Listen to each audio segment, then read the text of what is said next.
So you got yourself some beef or some elk or some other meat and you want to put it in jars. Well, let's get ourselves a pressure canner and let's do it.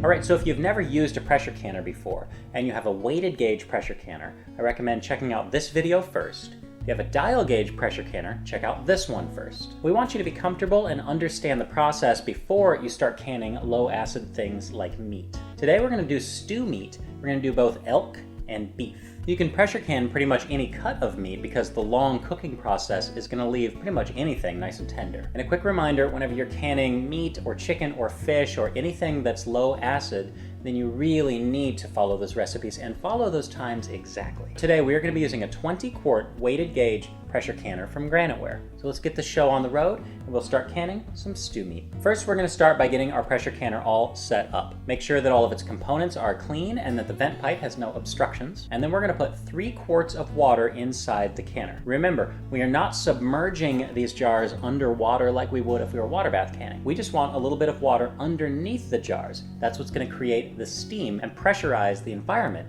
inside this canner. Now with any meat, you need to make sure that there's not excess fat. If there's too much fat on there, then it could potentially go rancid even inside the jars. So we want to trim as much of that away as possible. Then we're going to chop the meat into 1 to 2 inch cubes. Put it in a saucepan and combine it just with enough water to cover it. Now we're going to bring the whole thing up to the edge of a simmer just until all the meat is hot. It does not need to be cooked all the way through here. If you want to make this a little more of a soup preparation, instead of water, you could use some kind of broth. You could also put some tomato juice in there to flavor it. Then we're going to strain off some of that liquid, but we're not going to get rid of it. And we're going to put just the meat inside of our jars. But no matter the size of jar you're using, you need to leave at least an inch of headspace. Once all of your jars are filled, at this point, if desired, you can add a little bit of salt. For each quart jar, I add 1 teaspoon. For each pint jar, I add a half a teaspoon. And after that, we'll take some of that liquid that we heated up and we'll ladle it over the meat. Use a plastic or silicone spatula to remove any air bubbles that might be in there. Give each jar a little tamp and check to make sure that that headspace still measures 1 inch. Then we'll take a clean, damp paper towel and wipe down the edges of each jar to make sure that there's no fat or salt or anything up there that's going to prevent the sealing of the lids. Add a lid, put on a ring, and tighten just to fingertip tightness, and your jars are ready to can. So now, we'll place the jars on the insert in the canner that elevates them from the bottom of the canner. And after that, we put our canner on a burner and turn the heat on to high. Now the pressure regulator that goes on the vent pipe is not going to be on there yet.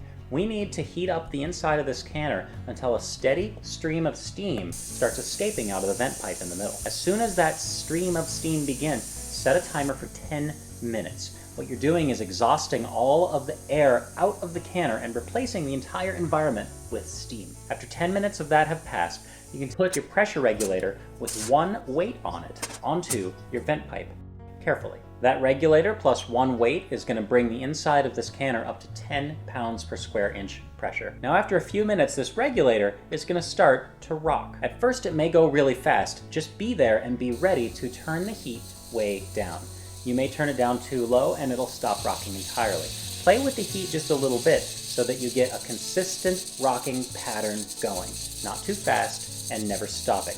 As soon as you get it up to a regular rocking pattern, you can start your timer for the amount of time that your recipe calls for. Again, make sure you're always following a tested recipe. The processing time we are using for just meat is 90 minutes. Now it's important to stay nearby. You always need to be in eyesight or earshot of this regulator. If it ever stops rocking during this process, you need to come back to the canner, get it rocking again, and start your processing time all over again. That is really important. And then after 90 minutes, our processing time is complete. We turn the burner off, and then we let everything just sit where it is. It's going to take a little bit of time before the pressure inside of this thing comes back down naturally. You'll know that the pressure inside has been relieved when the little cover locking pin in this one drops down. As soon as that has happened, you can safely, but carefully, remove the regulator from the top of your pot. Let it all sit there for another 5 to 10 minutes or so that temperature and pressure can equalize, and then carefully remove the lid from the canner, tip it so that the steam goes away from you, and then use a jar lifter to remove the jars and set them on a cutting board or a towel or something nearby. Now we need to leave them alone for several hours, preferably overnight. It was so hot in that canner for so long that those jars are going to continue boiling for quite a while. They need to completely cool so that a vacuum inside the jar can completely be made. Once they're sealed, remove the bands, rinse them off and wipe them down, and then label and date them. And you got stew meat, and you can enjoy the fruits of your labor whenever you want. I guess it's not a fruit.